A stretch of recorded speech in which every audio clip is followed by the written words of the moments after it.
Have you ever wondered why some women live alone, without a boyfriend or partner, and don't even seem to be looking for one?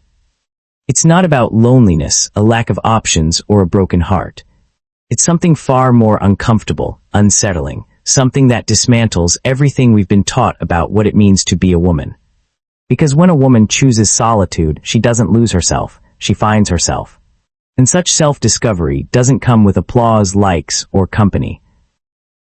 It comes with silence, strength, and a particular kind of freedom. Most people still don't understand. She's not lonely, she's selective. She's not cold, she's just tired of burning for people who never wanted to feel the warmth. There's something deeply threatening about a woman who doesn't need a relationship to feel complete. Because it breaks the logic of control, shatters the myth of emotional dependency, and reveals a harsh truth. Most men don't know what to do with a woman who doesn't need saving. And most women are still learning to recognize themselves in this quiet, but deafening mirror of power. Carl Jung once said that everything we deny in ourselves becomes part of our shadow. Many of these solitary women are, in truth, reflections of the collective shadow. They are who many dream of becoming, but few are brave enough to embody. They don't scream about love, they whisper about choice. They don't put themselves on display to attract attention, they turn inward to preserve themselves. They care less about charming princes and more about inner peace. And that makes people deeply uncomfortable. Because while the world is obsessed with the urgency of being with someone, these women have discovered the power of being with themselves. A woman who lives without a man is not lost. She operates on a different level. One where nothing is begged for but chosen. Where approval is unnecessary. And presence alone is enough.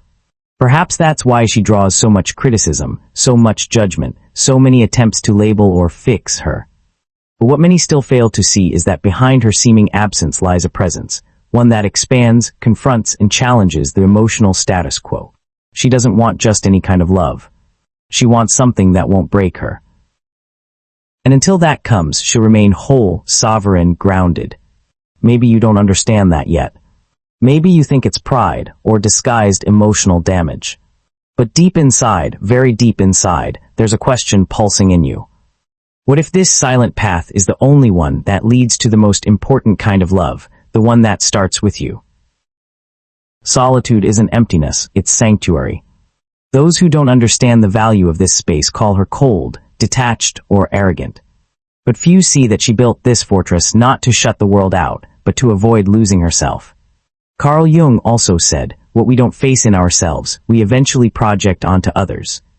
Maybe that's why so many women still confuse solitude with lack. When in truth, it can become fertile ground for self-knowledge. This woman who once filled herself through external relationships has turned her gaze inward. And there, in the abyss of her unconscious, she met the ghost she avoided for years. Childhood wounds, unspoken grief, attachment disguised as love. Her decision to be alone didn't come from an open wound, but a scar that finally healed. She didn't stop believing in love. She just stopped accepting what others called love, when it only made her feel small. This woman knows chaos. She loved until she lost herself. She gave too much. She begged for crumbs that never should have been offered. But one day she woke up. And that awakening wasn't sudden. It was a series of heartbreaks that stopped hurting and started teaching. What you see now isn't coldness, it's emotional maturity. And maturity is scary, because it demands depth and truth. She doesn't crave company, she craves reciprocity. She's no longer seduced by promises, but by real presence. Maybe that's why she seems unreachable to many, because she's no longer available for anything less. She doesn't want to be saved, she wants to be seen. And that takes more than charm or sweet words. It takes courage to dive into the depths where few dare go. And that's where many give up, not because she's complicated, but because she's whole. And when a woman becomes whole, she evokes two reactions in the world, admiration and fear. Admiration from those seeking wholeness too. Fear from those still living half-lives, hoping someone else will make them complete. She doesn't want to complete anyone. She wants to shine beside someone who's already whole. She also found herself, but still remains alone. Not because of fate, but out of loyalty to her soul. She's not hiding, she's protecting herself. There's a huge difference between isolation and self-protection. But the world isn't ready for such a woman. A world still preaching that happily ever after only exists in pairs. A world that distrusts the partnerless as if it were a sign of failure. Carl Jung once said, "Where the rules dominate, there's little room for authenticity." This woman doesn't live by rules, she lives by essence. She hears phrases like, "You're too picky, you need to be more open, no one's perfect." And she smiles, a calm, balanced, almost ironic smile. Because she knows that what others call picky is simply the bare minimum. A minimum that took her decades to understand she deserved. She's not looking for perfection. She's looking for someone emotionally mature enough to love without destroying.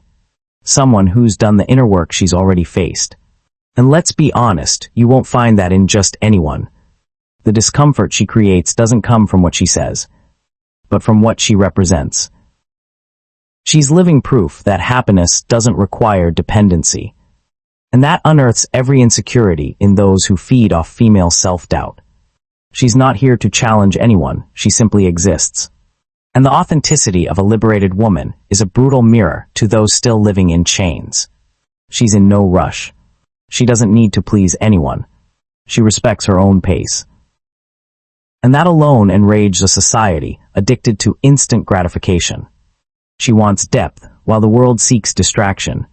She wants presence, while the world offers shallow availability. She yearns for soul connection, while others scramble to look interesting on Instagram stories. And when she says no, it's not a game, it's truth. When she walks away, it's not drama, it's self-protection. When she chooses to stay home instead of being out, it's not emptiness. It's clarity. And that clarity, earned through pain and surrender, is her greatest revolution. Because she doesn't live to please, she lives to be. And that simple act makes her dangerous to the system. What unsettles people most isn't her solitude, it's the peace she's found in it. Carl Jung taught, "Those who look outside dream, those who look inside awaken." And this was the inner journey she made. It wasn't easy. It was an exhausting process of unmasking, of facing the ghosts of emotional dependency, and gradually reclaiming herself. She no longer sees herself through others' eyes. She sees herself through her own, and that changes everything. How many times have you wondered if being alone is failure or freedom? How many times have you felt the need to explain why you're alone? This woman felt that too. She once thought something was wrong with her for being alone in a world that worships couples, even the unhappy ones. Until one day she realized, it's better to be alone than to be invisible in a relationship. And that day she made a pact with herself. Never again settle for less than she deserves. Her path isn't easy. There are days of doubt, moments of longing, nights of silence. But there's also a growing strength with every conscious choice. She realized real love doesn't cage, doesn't consume, doesn't manipulate. The love she desires is the kind that liberates, complements, and supports, without suffocating. And until that love arrives, or even if it never does, she continues to evolve. Not out of pride, but out of wholeness. She is the living embodiment of Jung's individuation. She faced her shadow, dove into the unconscious, and emerged more complete than ever. She no longer wants to be someone's half. She wants someone to share in her awareness. And that is terrifying, because it demands emotional responsibility. And few are ready to love that way. She still longs for touch, to be chosen, to be held. But not at the cost of losing herself again. Because she spent too long trying to shrink into spaces too small for her soul. Now, she offers herself only where wholeness is welcome. That requires a maturity far beyond romance. It demands awareness. It demands facing your own shadow and still choosing love. She doesn't want a fairy tale. She wants a soul union. A connection without domination or submission. Where both can grow without dimming their light, silencing their pain, or shrinking their dreams. If that feels like too much, so be it. She would rather wait than survive on emotional crumbs. To some, that might sound arrogant. But in truth, it's just pure self-love. we are witnessing the rise of a new archetype. The woman who's done with the surface. The one who dove deep. The one who grew tired of being desired and chose to be respected. The one who chose solitude not because she gave up on love, but because she began to understand that real love never demands self-erasure. When a woman understands this, her entire world shifts. She doesn't need to raise her voice to be heard. Her presence speaks for her. Wherever she goes, the energy changes, subtly but unmistakably. It's not mysticism. It's energy. It's the power of a woman who's already faced herself. She's lived through brutal inner wars and chose to return to life. Not because her fears vanished, but because she learned to live alongside them. Carl Jung would say, she found wholeness not by eliminating opposites, but by integrating them. She doesn't reject love, she just refuses to surrender to imbalance. She yearns for a love where she doesn't have to change her essence. A love where she can be shadow and light, laughter and tears, silence and storm. Because she's learned that those who love only beauty haven't understood love yet. And those who demand constant sweetness don't grasp the bitterness needed for growth. She is too whole to settle for fragments. Too free to accept cages disguised as care. Too sensitive for shallow bonds. And strong enough to keep walking, even when it hurts, even when she's misunderstood. This is the path of the awakened soul. The one who chooses truth over comfort. Solitude over pretense. And healing over dependency. The world fears women like her. Because they don't bend. They don't ask. They don't submit.